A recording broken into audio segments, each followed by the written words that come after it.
welcome to Hedgehog Hollow. Today we have Sunday stamping with Elizabeth Craft Designs, and I'm going to be using the silk microfine glitter to create these stunning baubles. I'm going to show you how to add all this wonderful detail with glitter with a no mess clear up as well. Plus we're going to use the oxides to add that wonderful shading to those fir leaves. So let's get started.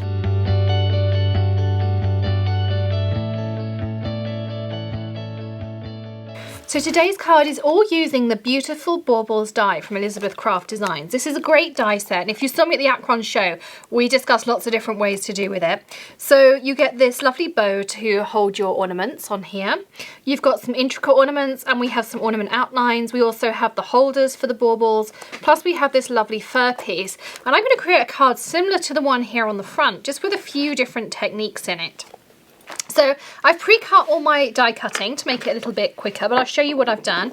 Is I've cut out a few different furs that we're going to distress here, and I've got some iced spruce, some mowed lawn, and some peeled paint, because I didn't know if the distress oxide might give us some cool looks, or otherwise we can work with the mowed lawn, but we'll experiment together. I have my barber's brush and some daubers for that.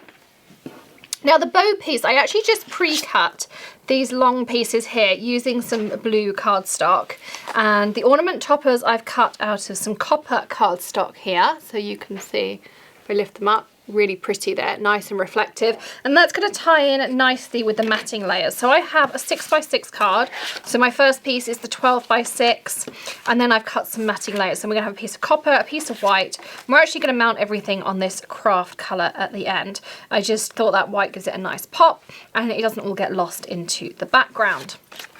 So first of all, let's do our spruce pieces here, and let's just grab a few of them. I'm not sure how many we'll need, but let's play around. So let's grab a couple of these different inks here. So this is the ice spruce. Let's grab a dauber and pick up some. Oh, that's a really cool technique. I'll lift it up in just a second once I've put some colour on.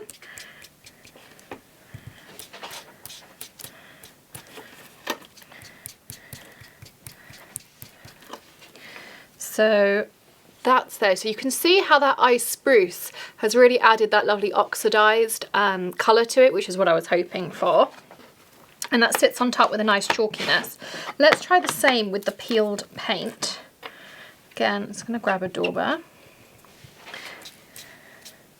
And that's doing the same thing but with a lighter tinge, so it's nice to get some different effects.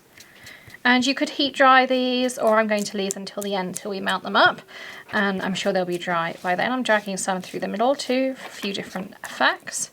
Again, I'll lift that up so you can see how nice that looks as well. See on there. And then let's try some with the mowed lawn. So this is not a distress oxide, this is just regular distress ink, but what it should do is give us some nice darker edges. And it does look nice. I'll show you a close-up. I'm just working on a small piece of craft sheet. This is actually the one that I have cut for my mini Misty. You can see there's just a little bit of extra darkness on those leaves, but I really like how the distress oxides come out, so I'm going to add a little bit more of that too. And I'm just trying to catch sort of random pieces. And we'll do another iced spruce as well, because that's really nice as well.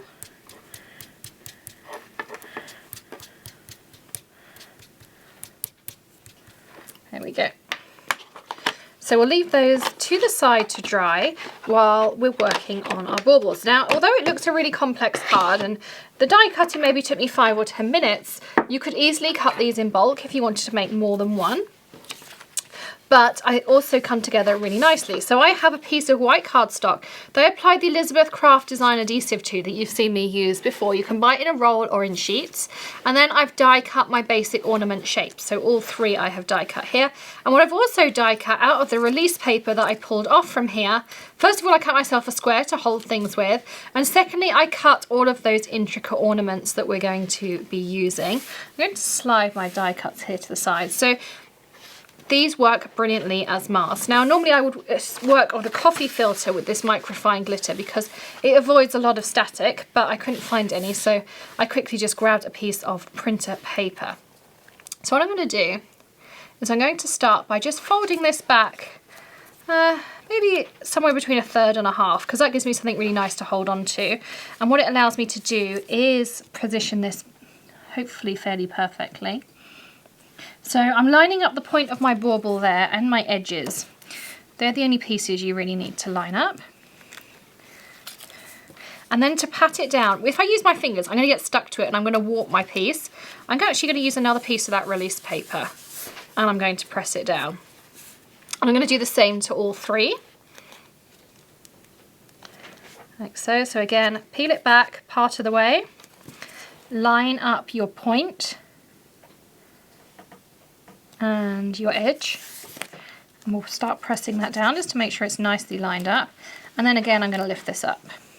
Now if it's slightly over like this, you can use your piece here, hold it down, you can lift it back up, and we can reposition it in the right place.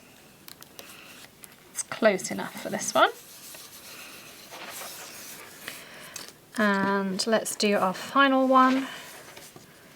And then I'm going to show you how we're going to apply our glitter. So again, I'm going to just peel. You can start bottom or top. Use that piece as a nice tab.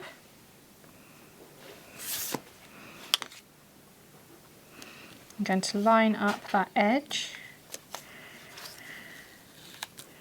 Oops. And again, I'm going to press that down. So the first thing I'm going to do is I've chosen some colours of glitter. So I have True Red, Imperial Garnet, Forest Green and Copper. So these are some of my favourite colours. I thought we'll do a traditional red and green and then we'll do some others. I also grabbed the Warm Diamond, that's a really nice one, and that's the same one we used that is clear and made our custom glimmer paper the other day. So the first thing you want to do is take your piece here, grab your tweezers and pick up your piece, dusting off all your excess. Give it a nice, oops, strong flick on the back. The other thing that I find sometimes is useful is just one of my embossing buddies or the powder tool. If you do get any static that sticks onto your bauble, you can just brush it off with that.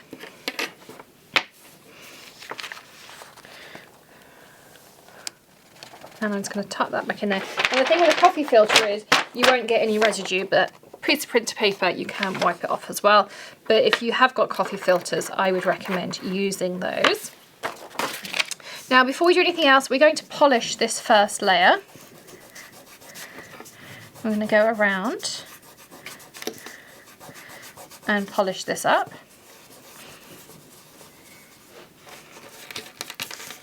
And now I'm going to pull this piece off, that release paper, like so. And we are ready to add a second colour. So for this one, I think I'm going to work with the Warm Diamond, like so. Again, I'm going to do the same thing, just tap it off, put that to the side.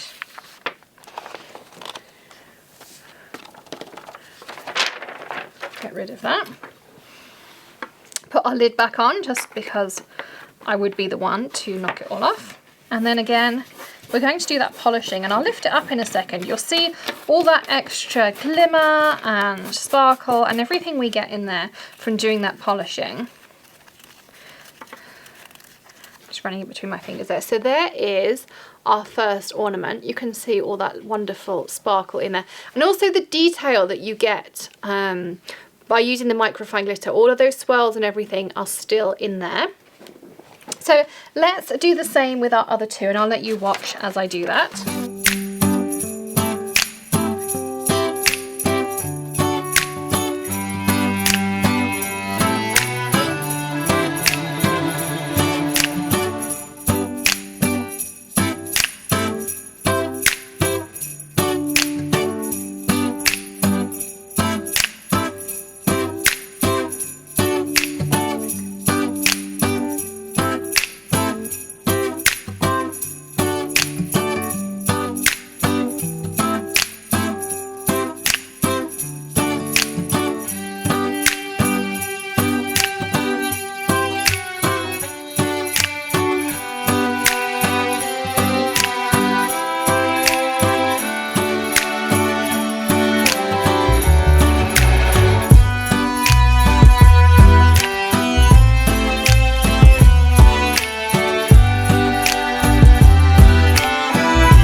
ready to assemble our card, and I had a few different ideas about how to assemble it, but I think the best way is to start with our baubles and work our way backwards. So I'm going to grab some foam here. I'm going to cut myself my usual big strip, and I'm going to start putting some on the back of my baubles. So we'll put some on the back of each one.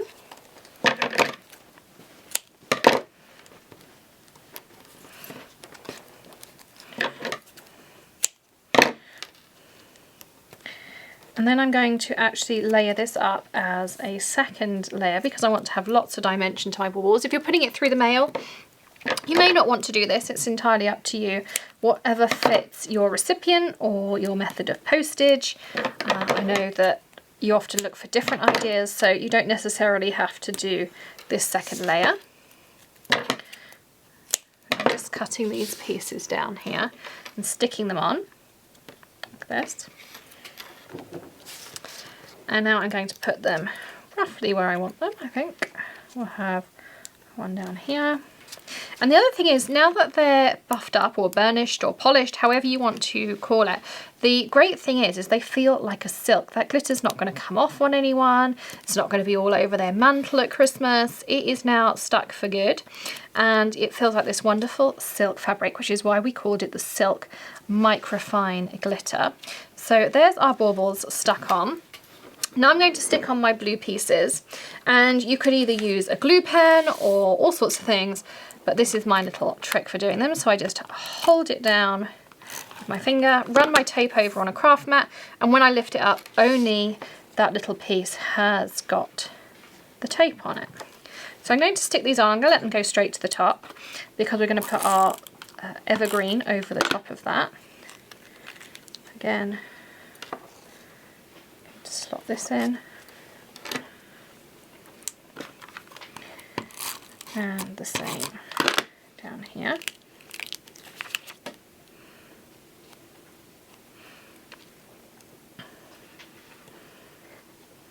Like so. And then I'm just going to snip like that. So our tops are all done there.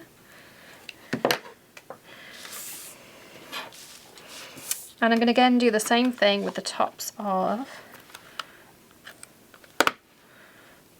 my baubles. I know these do all correspond, so that's the circular one. So they're cut to the right size for the top of this bauble piece here. So this is the wider one by the looks of it. I'm just rolling this across my finger, and it'll just pick up adhesive on that bit there where we want it. You could, of course, as I say, use a glue pen, or I could have die cut them with the Elizabeth Craft adhesive on as well, but I didn't have that much forethought. So this is a really great way to do it afterwards, but some adhesive on the back before you die cut them would be perfect.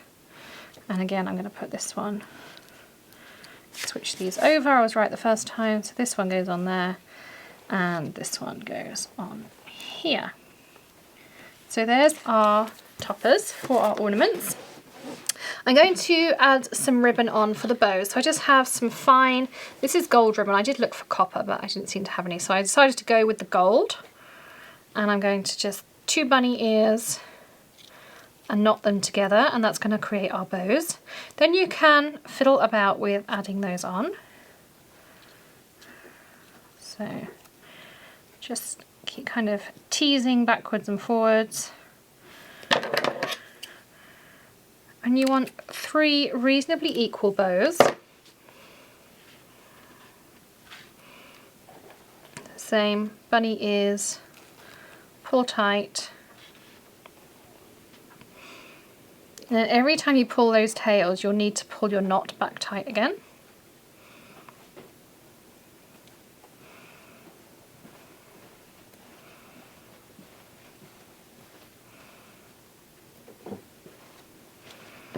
Another one. Again, we'll just trim those tails down. Let's do our 3rd and final bow. So, same thing. Bunny ears pull. And this is a super simple way to do your bow tying. And it'll give you a nice flat bow that will sit perfectly on top of your ornaments. We're going to stick those on using some glue dots. So I'm going to touch this onto my knot, and then I'm going to top this onto the top of my ornament. And if you haven't done this before, glue dots will cure. So to start with right now, it may not feel the most secure. Overnight, that's going to secure and harden, or cure and harden rather. And you'll find that by tomorrow morning, your piece will be really sturdy. And I just think that's a lovely finishing touch for the top of our bauble piece there. There we go. I'm also just going to trim that tail to be a little bit more even with the other side. Now we can add our evergreens. So these are the evergreen pieces we prepared earlier, and I'm just going to play about with them until I'm happy with how they lay.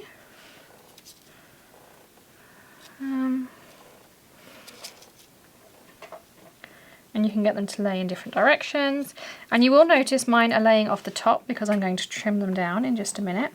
I think that's a nice way. So let's put something like that. I'm just going to put a strip of tape on the back. I'll move that up for you a little bit.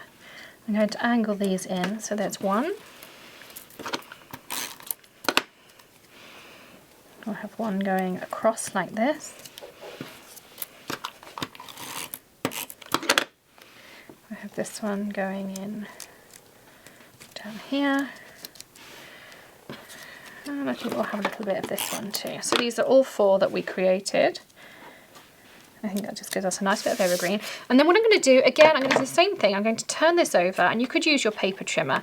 But if you butt your scissors right up against your cardstock, you'll find it will create a guide for you. It will keep your scissors going nice and straight. And you'll end up with that nice flush edge on there, the same as your base piece. I'm going to do the same down this side. Actually, I'm going to leave that little bit on the other side. So now we can start our assembly. So let's take our card base and our copper cardstock.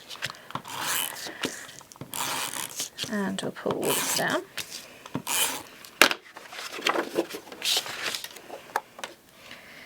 And if you open up your card base when you're matting, you'll also find that you get a much more even mat.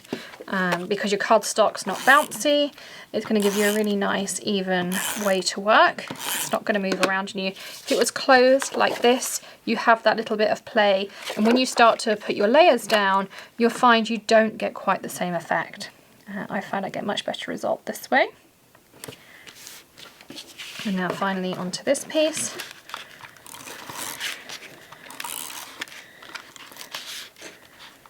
A little bit more tricky over those bumpy areas. You could also use some of the Elizabeth Craft hair tape, which is really strong. If you're putting it through the mail, I really would recommend some of that. You'll find it will not move anywhere. Oh, let's put it on the right way. Like so. Now I'm not going to add a sentiment to this. I think it's festive enough. You could add some Merry Christmases, you could add a small die cut at the bottom, or you can maybe handwrite something if you're really good at your lettering. You'll see on your screen right now some close-ups of those gorgeous baubles and all the shimmer that is in there as well. Plus the bows and the evergreens and all those wonderful details we added with the Distress inks. Thanks so much for joining me here today, Elizabeth Craft Designs, for Sunday Stamping. Join me again next month for some more inspiration, and regularly on the Hedgehog Hollow channel here as well for more tutorials. Do click that subscribe button if you don't already and give us a thumbs up, and we really appreciate having you here. Happy stamping! Bye!